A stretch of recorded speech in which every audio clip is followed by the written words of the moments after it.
Okay, so understanding the problem and setting limits is one thing, but preventing it from ever happening again, that's the real goal. This final chapter is all about moving from just cleaning up messes to proactively designing safer medicines from scratch. So, how do you stop that unwanted chemical recipe? Well, you take away one of the key ingredients. Drug makers can now do things like add antioxidants, think vitamin C, right into the pill to block the reaction. Or they can add a base to control the pH, making the environment less acidic so the reaction just doesn't happen. And beyond that, it's all about stricter controls, testing everything that comes from suppliers and redesigning manufacturing to avoid the high heat or other conditions where these things like to form. The Zantac or ranitidine case was such an important lesson. The problem wasn't just contamination from the outside.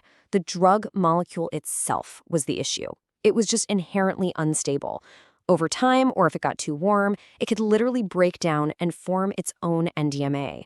It was a huge wake-up call that you have to understand a drug's stability over its entire shelf life.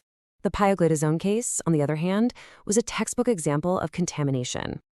In this situation, one of those key recipe ingredients was being carried over from an earlier step in the process, maybe on equipment or in recycled solvents.